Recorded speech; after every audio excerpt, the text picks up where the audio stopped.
এত মাথা গরম করলে হবে রাজা। সামনে আমাদের অনেক পথ চলতে হবে, আর অনেক কিছু করবার বাকি আছে।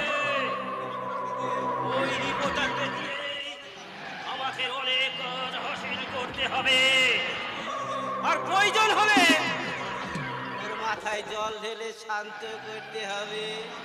আর এই কাজটা আমি করবো। অল্প নেই আমার মাথা গরম হয়ে যায়, ঠান্ডা মাথার কাজগুলো নাই আপনি করুন। শোনো রাজা, জীবনে বড় হতে গেলে এই মাথাটা ঠান্ডা রেখে কাজ করতে হয়।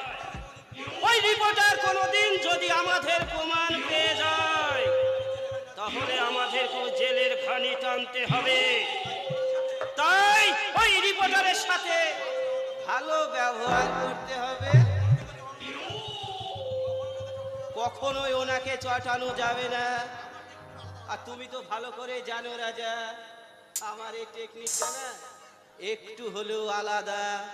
আমি ওই গাছেরও খাবো, আবার ওই তলাটাও কুড়াবো।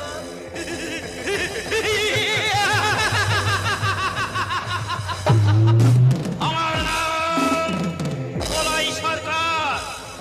বছরে একাধবার আর যখন আসে তখন আমার সামনে যা পড়ে আমি ভেঙে চুড়ে একেবারে তছনছ করে দিই।